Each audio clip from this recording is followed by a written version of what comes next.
समस्त नमस्कार पे आज क्लास रे तुम समस्त स्वागत पे गत क्लास रे आम संस्कृत शिक्षण प्रथम यूनिट प्रथम बिंदु किसी अंश पढ़ी जमीक संस्कृत शिक्षण उद्देश्य महत्वांश एवं माध्यमिक स्तर से संस्कृत शिक्षण महत्व ये विषय को आधार कर दुईटी क्लास कर सारे आज पे 3 नंबर क्लास तुम रही ये क्लास देखी आमर से प्रथम बिंदुटी पे समाप्त हो ठीक अच्छे यूनिट 1 जो प्रथम बिंदुटी रही आम सरीगला आम कौन करवा सेकेंड बिंदु को जाए संस्कृत शिक्षा या सुगम कौशलानी जो अच्छी सब ताकू आम देखा कौशल गुड़ी गोटे गोटे कर देखा तो पे आज क्लास टी आम आरंभ करने पूर्व किसी सूचना तुम्हें जमीक जो मैंने पे क्लास नुआ अच्छ से चाहिए आम सहित जोड़ी पार जोड़ापी पे तुम्हें संस्कृत सौभाग्यम सर्च कर यूट्यूब रे आमर चैनल को सब्सक्राइब करी सेठी समस्त क्लास अपडेट पाई परिबो। अन्यथा आमर जो टेलीग्राम ग्रुप रही कि आमर व्हाट्सएप चैनल रही तुम्हें सेठी मध्य संस्कृत सौभाग्यम सर्च मारी जॉइन हो पार ठीक अच्छे जहाँद्वारा समस्त क्लास अपडेट तुमको ठीक टाइम रे सठिक स्थान रे पे मिल पार है आ जिते पे जो मैंने तुम्हें सब्सक्राइब करुच से ऑल नोटिफिकेशन को निश्चय ऑन कर नब ऑल नोटिफिकेशन ऑन कले तुमको क्लास गुड़िकर नोटिफिकेशन टाइम रे मिल है।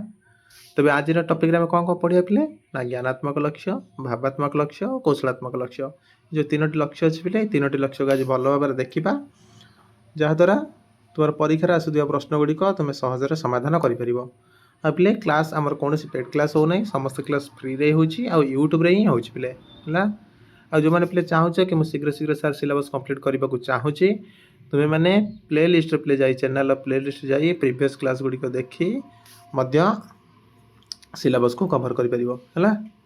तबे चलो पे आम विषय टू आरंभ करवा पे ये गोटे क्लास रे तुम यही समस्त प्रकार एग्जाम तुम्हें प्रस्तुति कर स्टेट हो SSBT हो SSD हो RSD हो ये समस्त एग्जाम पे तुम गोटे क्लास रे कवर हो ठीक अच्छे।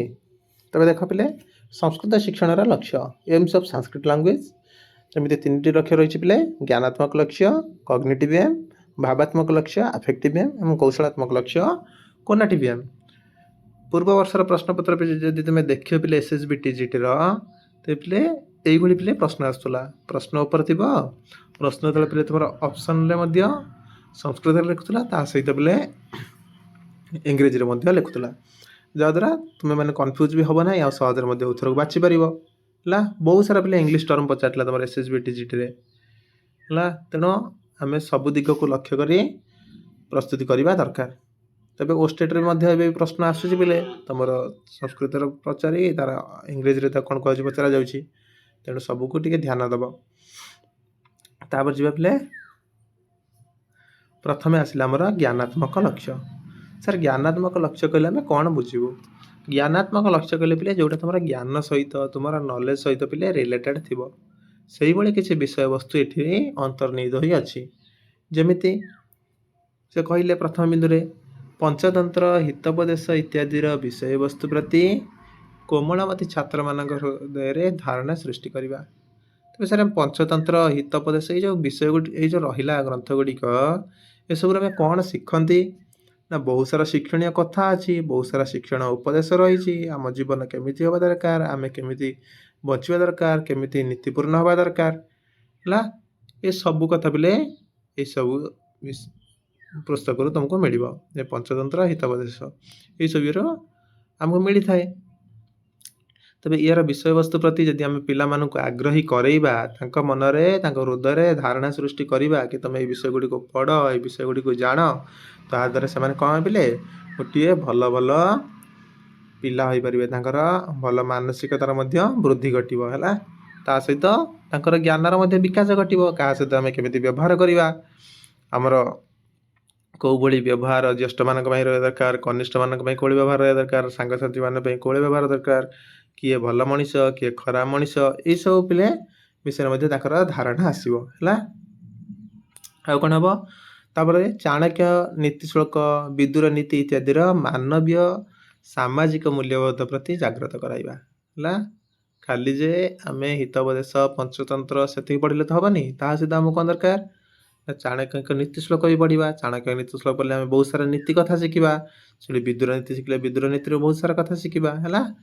ଯାହାଦ୍ୱାରା କ'ଣ ହେବ, ଆମର ମାନବୀୟ ସାମାଜିକ ମୂଲ୍ୟବୋଧର ବିକାଶ ଘଟିବ ହେଲା। ଆମେ ଗୋଟେ ଭଲ ମାନବ ହୋଇପାରିବା, ଆଉ ଆମର ମୂଲ୍ୟବୋଧ ଜାଗ୍ରତ ହେବ, ଆମ ଜ୍ଞାନର ବିକାଶ ମଧ୍ୟ ହେବ। ଅଜ୍ଞାତ ଧର୍ମଶାସ୍ତ୍ର ଆଦି ବିଷୟକ ସଂସ୍କାରଯୁକ୍ତ ମୂଲ୍ୟବୋଧର ପୁନରୁଦ୍ଧାର କରିବା। ଆମର ଜାଣିଛ ପିଲେ 16 ସଂସ୍କାର ରହୁଛି ଆମର ଧର୍ମଶାସ୍ତ୍ରରେ, ମନୁସ୍ମୃତିରେ ତମେ ଦେଖିବ। ତେବେ ସେ ଯେଉଁ ସଂସ୍କାର ଗୁଡ଼ିକ ରହିଲା, ଗର୍ଭାଧାନରୁ ଆରମ୍ଭ କରି 29 ପର୍ଯ୍ୟନ୍ତ ପିଲେ ଶେଷ ସଂସ୍କାର ପର୍ଯ୍ୟନ୍ତ ଯେଉଁ ସବୁ ସଂସ୍କାର ଗୁଡ଼ିକ ରହିଲା, ଆମେ କେଉଁ ପିରିୟଡ଼ କେମିତି ରହିବା, ଆମର କେଉଁ ସଂସ୍କାର କେଉଁ ସମୟରେ ହେବା ଦରକାର ହେଲା।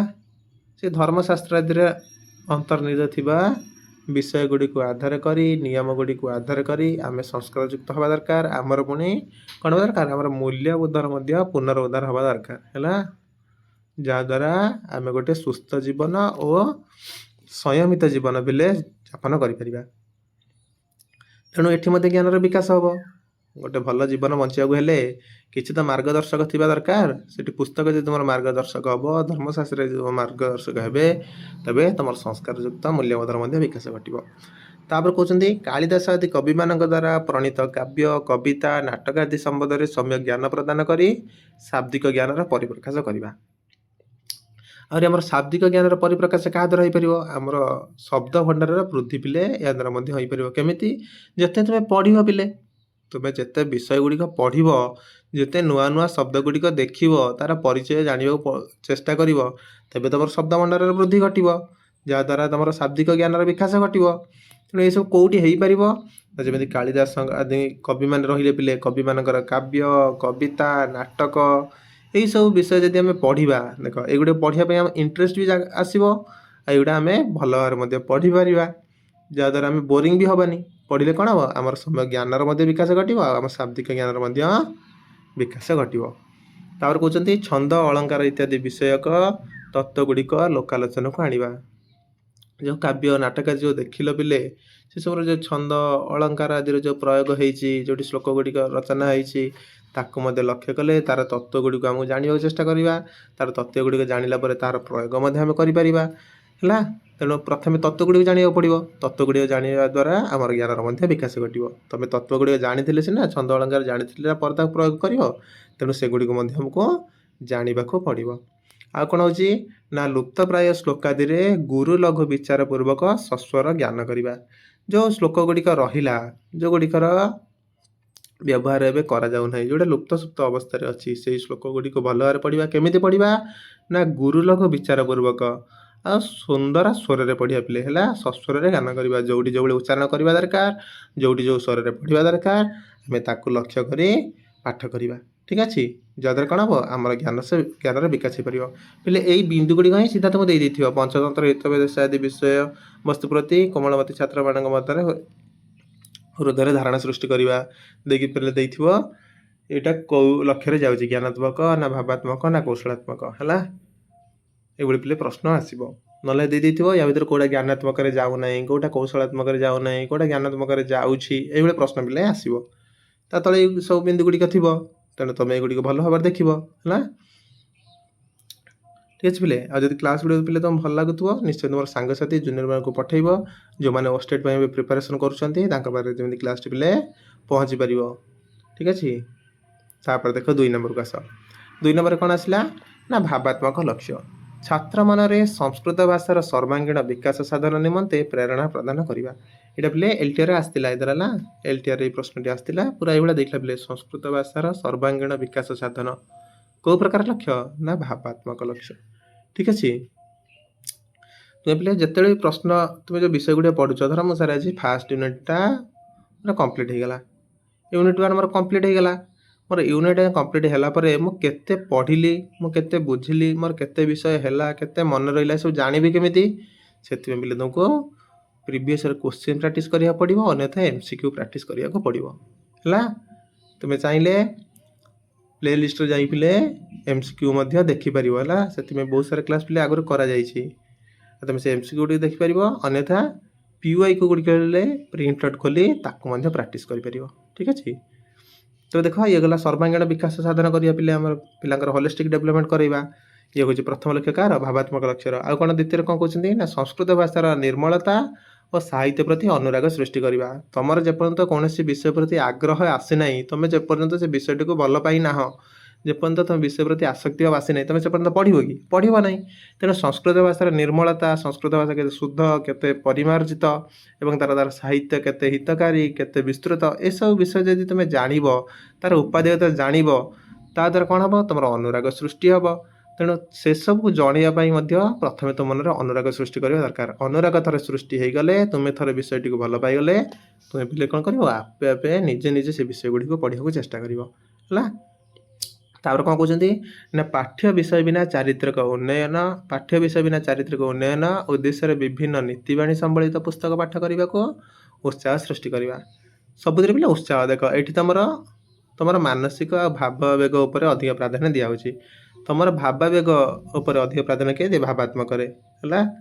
ତେଣୁ ଏଠି ଉତ୍ସାହ ସୃଷ୍ଟି କରିବା କଥା ଆସିଲା ମାନେ ତମେ ଜାଣିଛ କି ଏଠି ଆମର କେଉଁଟାରେ କହୁଛି? ଭାବାତ୍ମକ ଲକ୍ଷ୍ୟରେ ଆସୁଛି। ହେଲା। ତାପରେ ଦେଖ ମହାଭାରତ ଇତ୍ୟାଦି ଆଖ୍ୟାନର ପଠନ ମାଧ୍ୟମରେ ଦେଶପ୍ରେମ ତଥା ଦେଶଭକ୍ତି ଉଦ୍ରେକ କରାଇବା। କେମିତି ଗୋଟିଏ ଦେଶକୁ ଆମେ ଭଲ ପାଇବା, ଆମ ଦେଶ ପ୍ରତି ଆମର କେଉଁଭଳି କର୍ତ୍ତବ୍ୟ ରହିବା ଦରକାର, ଆମ ଦେଶ ଆମ ଆଗରେ କେଉଁଭଳି ଜନନୀ ସଦୃଶ, ଏଇଭଳି ଯେଉଁ ମୂଲ୍ୟବୋଧ ରହିଛି ପିଲେ, ଆଉ ଦେଶ ପ୍ରତି ଯେଉଁ ଭକ୍ତିଭାବ ରହିଛି, ଦେଶର ରକ୍ଷଣ କେମିତି ହେଇପାରିବ, ଏଇସବୁ ଆମକୁ ଏଇଠି ପିଲେ ପ୍ରେରଣା ମିଳେ। ତେଣୁ ଏଇ ଦେଶ ଭାବର ଉଦ୍ରେକ କରିବା ପାଇଁ ଏଇଭଳି ସବୁ ଆଖ୍ୟାନ ଗୁଡ଼ିକ ଆମକୁ ପଢ଼ିବାକୁ ପଡ଼ିବ। ହେଲା। ଯାହାଦ୍ୱାରା ଦେଶ ପ୍ରେମର ଜାଗ୍ରତ ହୋଇପାରିବ। ଆଉ କ'ଣ ହେଇପାରିବ ନା ରାମାଦିବତ ପ୍ରବର୍ତ୍ତିତବ୍ୟମ୍ ନ ରାବଣାଦିବତ, ଆମେ ରାମଙ୍କ ଭଳି ପ୍ରବର୍ତ୍ତିତ ହେବା, ନା କି ରାବଣଙ୍କ ପରି। ଏହିପରି ସବୁ କଥା କେଉଁଠୁ ତୁମକୁ ଶିଖିବାକୁ ମିଳିବ? ନା ଯଦି ତୁମେ ରାମାୟଣର କଥାବସ୍ତୁ ଜାଣିବ କିମ୍ବା ରାମାୟଣକୁ ପଢ଼ିବ, ତାର ଆଦର୍ଶ ମାର୍ଗକୁ ନିଜ ଜୀବନର ମାର୍ଗ ଭଳି ୟୁଜ୍ କରିବ। ହେଲା। ତାଦ୍ୱାରା ତୋ ମନରେ କ'ଣ ହେବ? ଏଇଭଳି ଭାବନା ଜାତ ହେବ। ତେଣୁ ଏଇଭଳି ସବୁ ଭାବନା ଜାତ କରାଇବା ପାଇଁ ମଧ୍ୟ ଆମକୁ ଏଇସବୁ ପିଲାମାନଙ୍କୁ ପଢ଼େଇବାର ଅଛି। ହେଲା। ଯାହାଦ୍ୱାରା ଉଜ୍ଜୀବିତ କରିବାକୁ ଆଉ ତାଙ୍କୁ ଆଦର୍ଶ ଭାବରେ ଗଢ଼ି ତୋଳିବା ପାଇଁ ପ୍ରେରଣା ମିଳିବ। ହେଲା। ତାଙ୍କର ଭାବବେଗରେ ପରିବର୍ତ୍ତନ ଘଟିବ। ଆଉ କ'ଣ? ନାଟ୍ୟ ଓ ନାଟକ ଆଦି ପଠନ କରାଇ ରସାନୁଭୂତିର ପରିପ୍ରକାଶ ସହିତ ହାର୍ଦ୍ଦିକ ଭାବକୁ ଉପଲବ୍ଧି କରାଇବା। ନାଟ୍ୟ ନାଟକରୁ ପିଲେ ଆମ ବିଭିନ୍ନ ପ୍ରକାର ରସ, ବିଭିନ୍ନ ପ୍ରକାର ଭାବବେଗର ସୃଷ୍ଟି ତାଙ୍କ ମନରେ କରାଇବା, ଆଉ ତାଙ୍କୁ ଉପଲବ୍ଧ ମଧ୍ୟ କରାଇବା। ହାସ୍ୟ ହେଉ, କରୁଣ ହେଉ, ବୀର ହେଉ, ଏଇସବୁ ଯେଉଁ ରହିଛି ପିଲେ ଯେଉଁ ରସ ଗୁଡ଼ିକ, ତାକୁ ମଧ୍ୟ ପିଲାମାନଙ୍କୁ ଆମେ ଅନୁଭବ କରାଇବା। ଯାହାଦ୍ୱାରା ତାଙ୍କ ମନର ଭାବବେଗର ପରିବର୍ତ୍ତନ ହେବ, ସେମାନେ ଉପଲବ୍ଧି ମଧ୍ୟ କରିପାରିବେ ଆଉ ଆଗ୍ରହୀ ମଧ୍ୟ ହେବେ ଏଇସବୁ ବିଷୟ ପ୍ରତି। ସର୍ଜନାତ୍ମକ ଶକ୍ତିର ଅଭିବୃଦ୍ଧି ନିମନ୍ତେ ବିଦ୍ୟାର୍ଥୀମାନଙ୍କ ମାନସିକ ଚିନ୍ତାଧାରାର ଅଭିବ୍ୟକ୍ତି ସହ ଶାସ୍ତ୍ରାନୁରାଗୀ କରାଇବା। ପିଲାମାନଙ୍କର ସର୍ଜନାତ୍ମକ ଶକ୍ତିର ବିକାଶ କରାଇବା ଆଜିକାଲି ଶିକ୍ଷାର ବହୁତ ଏକ ବଡ଼ ଲକ୍ଷ୍ୟ ଅଟେ। ହେଲା। ସମସ୍ତଙ୍କର ସର୍ଜନାତ୍ମକ ଶକ୍ତିର ବିକାଶ ଘଟାଇବା। ଆଉ କ'ଣ ନା ତାଙ୍କ ଚିନ୍ତାଧାରାରେ ପରିବର୍ତ୍ତନ ଆଣିବା ଦରକାର। ଯେତେବେଳେ ଗୋଟେ ପିଲାର ଚିନ୍ତାଧାରାରେ ପରିବର୍ତ୍ତନ ଆସିବ, ସେତେବେଳେ ହିଁ କିଛି ପରିବର୍ତ୍ତନ ଦେଖିବାକୁ ମିଳିବ ପିଲେ। ହେଲା। ତୁମେ ବି ଦେଖୁଥିବ ଆମ ସରକାରଙ୍କର ଚିନ୍ତାଧାରା ଖାଲି କାମରେ ପିଲେ କିଛି ନାହିଁ, କିନ୍ତୁ କଥାରେ ଓଡ଼ିଶାକୁ ବିକଶିତ କରାଇବୁ, ଭାରତକୁ ବିକଶିତ କରାଇବୁ, ସମସ୍ତଙ୍କୁ ବିକଶିତ କରାଇବୁ, କିନ୍ତୁ କେମିତି? ବିନା ଶିକ୍ଷାରେ, ବିନା ଶିକ୍ଷକରେ, ବିନା ସ୍ୱାସ୍ଥ୍ୟରେ, ଏଇଭଳି ପିଲେ ବ୍ୟବସ୍ଥା ତୁମେ ଦେଖୁଛ ଏବେ। ହେଲା। ତେବେ ତାଙ୍କର ଚିନ୍ତାଧାରାର ଅଭାବ ଅଛି ପିଲେ। ହେଲା।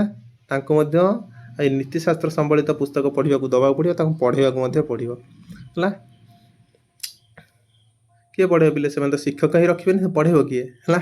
ଛାଡ଼, ସେଟା ଆମେ ଯିବାନି, ଆମେ ଆମ ବିଷୟ ରହିବା। ଦେଖ ତାପରେ କ'ଣ କରିବା? ଆମେ ନା ଶାସ୍ତ୍ରାନୁରାଗୀ କରାଇବା ପିଲାମାନଙ୍କୁ। ହେଲା। ଯାହାଦ୍ୱାରା ସେମାନେ ସୁନ୍ଦର ଜୀବନଯାପନ କରିପାରିବେ ଆଉ ଗୋଟିଏ ଉତ୍ତମ ନାଗରିକ ହୋଇପାରିବେ ପିଲେ। ହେଲା। ଉତ୍ତମ ନାଗରିକ ନିର୍ମାଣ କରିବା ଆମର ଗୋଟିଏ ଲକ୍ଷ୍ୟ ହେବା ଦରକାର।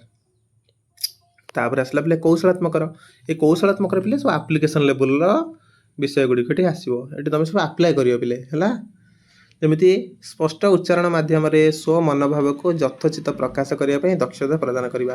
ତୁମେ ଦେଖିଛ ପିଲାମାନେ ସଭା ମଞ୍ଚରେ ଯାଇ ଦୁଇ ପଦ କହିପାରନ୍ତିନି, କ୍ଲାସ୍ରେ ବି ସେମାନେ ଉତ୍ତର ଦେବା ପାଇଁ ଡରନ୍ତି। ଉତ୍ତର ଜାଣିଥିବେ କିନ୍ତୁ ସେମାନେ ଉତ୍ତର ଦେବେ ନାହିଁ, କାରଣ ତାଙ୍କର ମନର ଡର ଥାଏ, କାଳେ ମୁଁ ଭୁଲ କହିଦେବେ କି, ମୋତେ ଦେଖିକି ହସିବେ କି, ସାର୍ ମୋତେ ମାରିବେ କି, ଏଇଭଳି ପିଲା ଡର ରୁହେ। ହେଲା। ସେମାନେ ସ୍ପଷ୍ଟ ଭାବରେ କହିପାରନ୍ତିନି। ଉତ୍ତର ପିଲା ଠିଆ ହେଇକି ପୁରା ଏତେ ଧୀରେ ଧୀରେ କହିବେ ଯେ ତୁମକୁ ଶୁଭିବ ବି ନାହିଁ। ଯେ ଡରେଇଦେବ, ତାପରେ ସେ ଯାଇ କହିବ। କିନ୍ତୁ ଏଇଟା କ'ଣ କରିବା ଦରକାର? ଆମେ ପିଲାଙ୍କୁ ଡରେଇବାନି। ତେଣୁ ପିଲାମାନଙ୍କ ମଧ୍ୟରେ ସେମିତି କ୍ଷମତା ଉତ୍ପାଦନ କରାଇବା, ତାଙ୍କୁ ସେଇଭଳି ପିଲେ ଦକ୍ଷ କରାଇବା ଯେମିତି ସେ କ'ଣ କରିବେ, ସ୍ପଷ୍ଟ ଉଚ୍ଚାରଣ ଭାବରେ ସ୍ପଷ୍ଟ ଭାବରେ ନିଜର ମନୋଭାବକୁ ଠିକ୍ଠାକ୍ ଭାବରେ ସେମାନେ ପରିପ୍ରକାଶ କରିପାରିବେ, ଉପସ୍ଥାପନ କରିପାରିବେ। ଆଉ କ'ଣ ନା ଭାଷା ଶ୍ରବଣ ମାତ୍ରକେ ସଙ୍ଗେ ସଙ୍ଗେ ତା'ର ବ୍ୟବହାରିକ ପଦ ସଂଯୋଜନା ବିଷୟରେ ବୋଧ କରିବା। ଏମିତି କୌଣସି ଭାଷାକୁ ଶୁଣିଲେ କିମ୍ବା କୌଣସି ବାକ୍ୟକୁ ଶୁଣିଲେ ସେ ବାକ୍ୟଟିକୁ ଶୁଣି ସେମାନେ ଯେମିତି ବୁଝିପାରୁଥିବେ, ଆଉ ତା'ର ବ୍ୟବହାର ମଧ୍ୟ ସେମାନେ କରିପାରୁଥିବେ, ତା'ର ବ୍ୟବହାରିକ ପଦ ସଂଯୋଜନାକୁ ଭଲ ଭାବରେ ପିଲେ ସେମାନେ ଯେମିତି ଜାଣିପାରୁଥିବେ। ହେଲା। ଆଉ କ'ଣ ନା ସ୍ୱରଚିତ ବିଷୟକୁ ଲେଖିବା ସହ ତନ୍ନ ତନ୍ନ କରି ତାକୁ ପାଠ କରିବା ଓ ତା'ର ତାତ୍ପର୍ଯ୍ୟକୁ ହୃଦୟଙ୍ଗମ କରିବା। ଆମେ ତାଙ୍କୁ ଗୋଟେ ବିଷୟ ଦେଇଦେବା କି ତୁମେ ଏଇ ବିଷୟରେ ଆଜି ପିଲେ କିଛି ଗୋଟେ ଲେଖ, ନହେଲେ ତୁମ ମନର କିଛି ଗୋଟେ ବିଷୟ ଭାବି 10 ଧାଡ଼ି କିମ୍ବା 12 ଧାଡ଼ି ଲେଖ, ଏଭଳି ତୁମେ କହିଦେବ। ସେ ଲେଖିବେ, ଲେଖିଲା ପରେ ତାକୁ ଭଲ ଭାବରେ ତୁମେ କହିବ ତାକୁ ଭଲ ଭାବରେ ପଢ଼, କେଉଁଠି କ'ଣ ତ୍ରୁଟି ରହିଲା କି ଦେଖ। ସେ ତାକୁ ତନ୍ନ ତନ୍ନ କରି ପଢ଼ିବେ, ତାକୁ ପାଠ କରିବେ, ତା'ର ତାତ୍ପର୍ଯ୍ୟ କ'ଣ ଲେଖିଲେ ସିଏ ତା'ର ଅର୍ଥକୁ ସେମାନେ ହୃଦୟଙ୍ଗମ କରିବେ। ହେଲା। ଏଇଭଳି ଦ୍ୱାରା ହେବା କ'ଣ ଦରକାର, ତାଙ୍କର ସର୍ଜନାତ୍ମକ ଶକ୍ତିର ମଧ୍ୟ ବିକାଶ ହେବ, ତାଙ୍କର ନିଜ ତ୍ରୁଟି ମଧ୍ୟ ସେମାନେ ପିଲେ ଖୋଜିପାରିବେ। ହେଲା। ଆଉ କ'ଣ ହେବ ନା ବୋଧ ଜ୍ଞାନର ପରିପ୍ରକାଶ ପାଇଁ ଯଥାସ୍ଥାନରେ ତ୍ରୁଟି ଶୂନ୍ୟ ଓ ବର୍ଣ୍ଣନାତ୍ମକ ଭାଷାର ସବିଶେଷ ଲେଖିବା। ତାଙ୍କର ବୋଧ ଜ୍ଞାନର ପରିପ୍ରକାଶ ଯେମିତି ହେଇପାରିବ ସେଥିପାଇଁ ଯଥାସ୍ଥାନରେ ତ୍ରୁଟି ଶୂନ୍ୟ ଓ ବର୍ଣ୍ଣନାତ୍ମକ ଭାଷାରେ ସବିଶେଷ ଲେଖିବା ପିଲେ ତାଙ୍କୁ ତ୍ରୁଟି ଶୂନ୍ୟ ଯେମିତି ସେ ଲେଖିପାରିବେ, ଜାଣିପାରିବେ, ପଢ଼ିପାରିବେ, ତା ପ୍ରତି ମଧ୍ୟ ଆମେ ଧ୍ୟାନ ଦେବା। ପଠିତ ବିଷୟର ପାଠ୍ୟ ଉପଯୋଗୀ ସାମର୍ଥ୍ୟ ଆହରଣ କରିବା, ତା ସହ କ'ଣ କରିବା, ତା'ର କୌଶଳାତ୍ମକ ବିଧି ନିର୍ମାଣ କରିବା। ଏଇ ଯେଉଁ ପଠିତ ବିଷୟ ରହିଲା ତା'ର ପାଠ୍ୟ ଉପଯୋଗୀ ସାମର୍ଥ୍ୟ ଗୁଡ଼ିକ କ'ଣ କରିବା ପିଲେ ତାକୁ ଆହରଣ କରାଇବା। ହେଲା। ତା ସହିତ କୌଶଳାତ୍ମକର ବିକାଶ ଧର ମଧ୍ୟ କରାଇବା। ଆଉ କ'ଣ ହେବ ନା ହୃଦୟଙ୍ଗମ କରିଥିବା ପଠିତ ବିଷୟ ଗୁଡ଼ିକୁ ବିଚାର ବିମର୍ଶ ପୂର୍ବକ ସଭା ସମିତିରେ ସକ୍ରିୟ ଅଂଶଗ୍ରହଣ କରିବାର ସାମର୍ଥ୍ୟ ସୃଷ୍ଟି କରିବା। ଯେମିତି ସେ ଯେଉଁ ବିଷୟଟିକୁ ଜାଣିଛି, ତା'ର ହୃଦୟଙ୍ଗମ ଯେଉଁଟା ହୋଇଛି, ସେ ଭଲ ଭାବରେ ଯେଉଁ ପାଠଟିକୁ ବୁଝିଛି, ସେଇ ଯେଉଁ ପଠିତ ବିଷୟଟି ରହିଲା ତା'ର ବିଚାର ବିମର୍ଶ ସେ ଯେମିତି ଭଲ ଭାବରେ କରିପାରୁଥିବ, ତା ଉପରେ ତର୍କ ବିତର୍କ କରିପାରୁଥିବ, ଆଉ ସେ ତର୍କ ବିତର୍କ କରିବା ପାଇଁ ସଭା ସମିତିରେ ମଧ୍ୟ ସକ୍ରିୟ ଅଂଶଗ୍ରହଣ କରି ସେ ତା'ର ମନର ଭାବକୁ ପରିପ୍ରକାଶ କରିଥିବ, ସେଇଭଳି ସାମର୍ଥ୍ୟ ଆମକୁ ସୃଷ୍ଟି କରିବାକୁ ପଡ଼ିବ। ହେଲା। ତମେ ଡିବେଟ୍ କମ୍ପିଟିସନ୍ ଦେଖିଥିବ, ସ୍କୁଲ ଟାଇମ୍ରେ ସବୁ ଡିବେଟ୍ କମ୍ପିଟିସନ୍ କରାଯାଏ। ପିଲାମାନେ କୌଣସି ବିଷୟକୁ ପଢ଼ିଥିବା ବିଷୟ ଉପରେ କୁହନ୍ତି। ଯେଉଁମାନେ ବିଏଡ଼୍ରେ ଏବେ ଥିବ, ବିଏଡ଼୍ରେ ପିଲା ଯେଉଁମାନେ ଥିବ ସେଣ୍ଟ୍ରାଲ୍ ସାଂସ୍କ୍ରିଟ୍ ୟୁନିଭର୍ସିଟିରେ ତୁମେ ଦେଖିଥିବ, ସେଠି ମଧ୍ୟ ଆମର କ'ଣ କରାଯାଏ, ବାଗ୍ବର୍ଦ୍ଧିନୀ ସଭା କରାଯାଏ। ବାଗ୍ବର୍ଦ୍ଧିନୀ ସଭାରେ କ'ଣ କରାଯାଏ, ତୁମକୁ ଏଇଭଳିଆ ବିଷୟ ଦିଆଯାଇଥିବ କିମ୍ବା ତୁମେ ନିଶ୍ଚୟ ଗୋଟିଏ ବିଷୟ ପ୍ରସ୍ତୁତ କରିକି ଯାଇଥିବ, ଆଉ ସେଇ ବିଷୟରେ ଯାଇ ସମସ୍ତଙ୍କ ଆଗରେ କହିବ। আর ପିଲାମାନେ ପ୍ରଶ୍ନ ପଚାରିବେ, ତୁମ ସହିତ ଏଇଟା କାହିଁକି ହେଲା, କ'ଣ ନାହିଁ, ଏମିତି କିଛି ଆଲୋଚନା ବି ଚାଲିବ। ହେଲା। ବିଚାର ବିମର୍ଶ ସେଠି ହେବ। ସେଠି ତୁମର ଅଧ୍ୟାପକ ବି ଥିବେ, ସିଏ ବି ତୁମ ସହିତ କିଛି ବିଚାର ବିମର୍ଶ କରାଇବେ। ଠିକ୍ ଅଛି। ସେଇଭଳି ଭାବନା ମଧ୍ୟ ଆମେ ପିଲାମାନଙ୍କର ମନରେ ଜାଗ୍ରତ କରାଇବା, ତାଙ୍କୁ ସେଇଭଳି ସାମର୍ଥ୍ୟଯୁକ୍ତ କରାଇବା ପିଲେ। ହେଲା। ଆଉ କିଛି ପିଲା ଏଇଭଳି ଆମର ଅଛି, ଏଇଟା ପ୍ରଥମେ ଏଇ ବିଷୟ କିଛି ଅଛି ମଧ୍ୟ। ଇଏ ଗଲା ପିଲା ଆମର 3ଟା ଲକ୍ଷ୍ୟ, ତା ସହିତ କ'ଣ ଅଛି ସ୍ୱଶିକ୍ଷଣର ସାମଗ୍ରୀ ବା ଲକ୍ଷ୍ୟ, କ୍ୟାରେକ୍ଟରିଷ୍ଟିକ୍ସ ଅଫ୍ ଲର୍ଣ୍ଣିଂ ମେଟେରିଆଲ୍ସ। ଏଇଭଳି ପିଲେ ଗୋଟେ ବିଷୟ ମଧ୍ୟ ରହିଛି ଆମର ସେଠି ପ୍ରଥମ ବିନ୍ଦୁରେ। ହେଲା।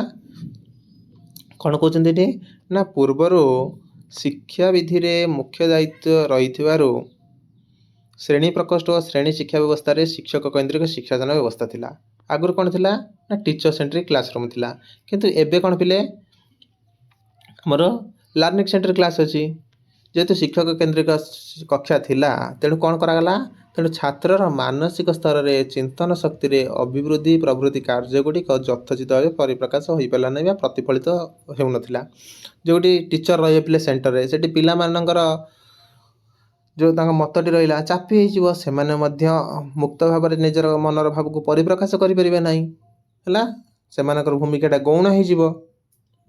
ତେଣୁ ତାକୁ ଲକ୍ଷ୍ୟ କରି କ'ଣ କରାଗଲା, ଏବେ ପିଲେ ଆମର ଛାତ୍ର କୈନ୍ଦ୍ରିକ ଶିକ୍ଷାର ବ୍ୟବସ୍ଥା କରାଗଲା। ଏହି ସମସ୍ୟା ଗୁଡ଼ିକର ସମାଧାନ ରୂପେ ଆଧୁନିକ ଛାତ୍ର କୈନ୍ଦ୍ରିକ ଶିକ୍ଷାର ଗୁରୁତ୍ୱାରୋପ କରାଗଲା। ହେଲା। ତାର ଦେଖ ସେଥିପାଇଁ କ'ଣ କରାଗଲା, ଗୋଟେ ଆସିଲା ଗୋଟେ ବିନ୍ଦୁ ପିଲେ ନା ସ୍ୱୟଂ ଶିକ୍ଷଣ, ଯାହାର ଅନ୍ୟ ନାମ କହୁଛନ୍ତି ପୂର୍ଣ୍ଣାଙ୍ଗ ଶିକ୍ଷଣ। ହେଲା। ଏହାଦ୍ୱାରା କ'ଣ ହେବ ନା ଛାତ୍ର କୈନ୍ଦ୍ରିକ ଶିକ୍ଷାଟାର ବିକାଶ ଭଲ ଭାବରେ ହେଇପାରିବ। ତାହେଲେ ଏଇ ଯେଉଁ ସ୍ୱୟଂ ଶିକ୍ଷଣକୁ କ'ଣ କୁହାଯାଉଛି ପିଲେ, ଏଇଭଳିଆ ବେଳେବେଳେ ପ୍ରଶ୍ନ ଆସେ। ସ୍ୱୟଂ ଶିକ୍ଷଣକୁ ଆମେ କ'ଣ କୁହନ୍ତି, ପୂର୍ଣ୍ଣାଙ୍ଗ ଶିକ୍ଷଣ ମଧ୍ୟ କୁହନ୍ତି। ଆଉ ସେଇ ପୂର୍ଣ୍ଣାଙ୍ଗ ଶିକ୍ଷଣ ବା ସ୍ୱୟଂ ଶିକ୍ଷଣର କେତୋଟି ବିନ୍ଦୁ ରହିଛି, କେତେ ଭାଗରେ ସେ ବିଭକ୍ତ, ତାକୁ ମଧ୍ୟ ମନେ ରଖିବ। ହେଲା। 6 ଭାଗରେ ବିଭକ୍ତ ପିଲେ। ହେଲା। तो देख प्रथम कौन आसुची ना स्वयं व्याख्यान सेल्फ एक्सप्लेनेटरी जमी पिले स्वतः गवेषणा कर प्रकाश करवा कौन से विषय को से भल भाव जानापी कौन कर उच्च श्रेणी पिला माने यहाँ बेसी प्राधान्य देता मोर गोटे विषय जानवर अच्छी से विषय कौन अच्छी से विषयटा कौन पर एमती विषय रहा से विषय को जानापी से तन्न तन कर विषय रिसर्च करवा रिसर्च कर ज्ञानर विकास करेंगे कौटी हम ना स्वयं व्याख्यान आ स्वयं पूर्ण कौन हम तार जो ज्ञान राशि पिले रही क्रमश निज निज स्वयं पूर्ण करे तार कौन विषय से अधा जानी आउ किसी विषय जानवर अच्छी ताल से विषय टी भल भाव में पढ़ी तार ज्ञान राशि को पूर्ण कर कौन हम ना स्वयं पूर्ण बा सेल्फ कंटेंट हम से स्वयं निर्देशक पिले निजे निजे को रास्ता देखेब निजर प्रश्न उत्तर निजे पाइबापी निजे निजे खोज आ निजर निर्देशना दबा प्रश्नर समाधान कर कौटी पिले स्वयं निर्देशक स्वयं प्रेरणा आसला पिले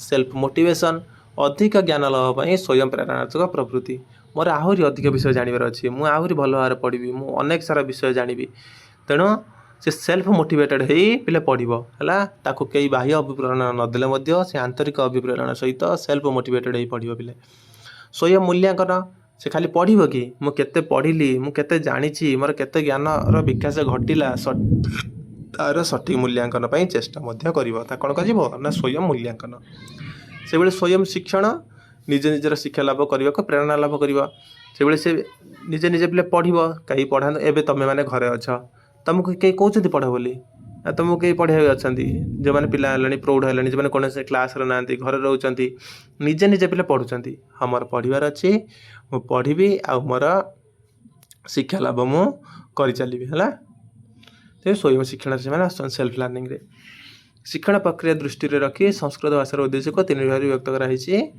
गद्य विभाग पद्य विभाग व्याकरण विभाग है ये बिंदुटी मन रखे पिले तो पिले यही जो पॉइंट गुड़िक तुम देख परीक्षा पिले यही पॉइंट गुड़िक ही तुम पूरा सीधा सीधा परीक्षा है ताकू ही आधार कर प्रश्न आसो केमिति ताले आमर विश्वास होनी तेरे ताले तुम पूर्व वर्षर प्रश्नपत्र देखा दरकार तो पूर्वर प्रश्नपत्र पिले देख आसला संस्कृत भाषाया शिक्षण व्यवस्थाया ज्ञानात्मक लक्ष्यम आंग्ल भाषा कि मुच्यते ये पिला आसला कौटे एसएसबी टीजीटी आसला आम प्रथम पढ़ले ज्ञानात्मक लक्ष्य को आम कौन कहते ना कॉग्निटिव एम है कौशलात्मक कोनाटिव एम भावात्मक होते आफेक्टिव एम होता तल प्रश्न से पिले सेकेंड प्रश्न भी ये आसला एसएसबी टीजीटी आफेक्टिव एम इत्यस्य संस्कृत अनुवाद कह भावात्मक लक्ष्य भाषा श्रवण मात्रेण व्यावहारिक पद संयोजना बोध केन भवति कौशलात्मक प्रथम बिंदु तुम यहाँ पढ़ल पिले कौशलात्मक लक्ष्य बा कोनेटिव एम छात्र से स्वयं शिक्षण पद्धति आंग्ल भाषाया किम उच्यते सेल्फ लर्निंग पिले स्वयं शिक्षण से भाई स्वयं निर्देशक सेल्फ डायरेक्टेड स्वयं मूल्यांकन सेल्फ इभालुएसन स्वयं व्याख्यान सेल्फ एक्सप्लेनेटरी है तापर आ कौन प्रश्न आसला देख छात्र से जिज्ञासाया समाधानार्थ स्वतः गवेषणाया आकांक्षा है ये कौट आसुची ना स्वयं व्याख्यान आम पढ़ी आसिले से अन्य गुड़िकर मन रखिए पिले 1 ରୁ 5 जो 5टी प्रश्न देख ये एसएसबी टीजीटी आसला है 2025 आम 24 पिले 2024 आसला है 2024 एसएसबी टीजीटी बाहर देख संस्कृत भाषा शिक्षण से लक्ष्यम भवति ये कौटर पिले ओस्टेट 2022 आसला संस्कृत भाषा शिक्षण लक्ष्य या भर कौटा ना ज्ञानात्मक लक्ष्य से संस्कृत भाषा या सर्वांगीण विकास साधन भवति कस्य कौशल से लक्ष्यम भावात्मक ये एलटीआर रिसेंट एग्जाम आसला एलटीआर है से विशिष्ट तथ्यानाम ज्ञानम कस्मिन् पक्षे अंतर्भवति ज्ञानात्मक है विशिष्ट तथ्य गुड़िकर ज्ञान कौटे से ना ज्ञानात्मक ये पिले तुम प्रश्न आसूची तेणु भल भाव में क्लास टी देखो जदि कहार कौटी सन्देह अच्छे पिले तुम्हें कमेंट बॉक्स में पचारि पार तार समाधान देवाई मुझे चेष्टा करी आउ जो मैंने पिले नुआ अच्छ चैनल टी सब्सक्राइब करनब और निजर सांगसाथी पाखक जमी ये क्लास टी पहुँच पार से तुम्हें प्रयत्न हम ठीक अच्छे तो क्लास टी लाइक शेयर निश्चय करनब पुणी देखा गोटे नुआ क्लास रे आ किसी विषय सहित रोचे धन्यवाद जय जगन्नाथ।